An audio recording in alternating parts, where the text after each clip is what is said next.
তারা স্থায়ী হয়ে গেছে না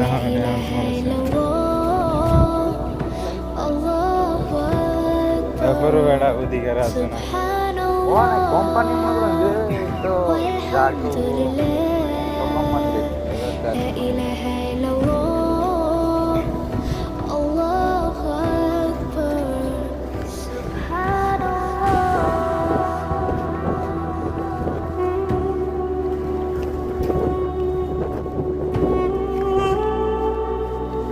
বাংলাদেশের যে তো নোংরা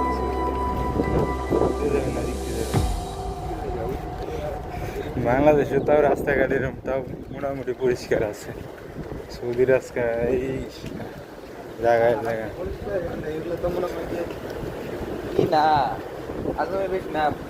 বাইক ধরে লো ওই সাইডে ময়লা ফেলা দিচ্ছে বাঙালি থাকে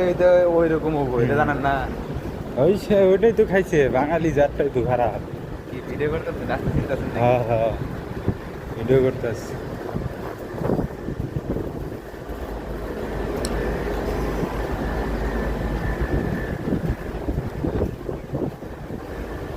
এর বলতে এর তো মনে করেন যে 300 লোকের দায়িত্ব আছে এর তো 300 লোক যে চালায় এত তো পাওয়ার আছে না আর রাস্তা দিয়ে তো এরকম করতেছে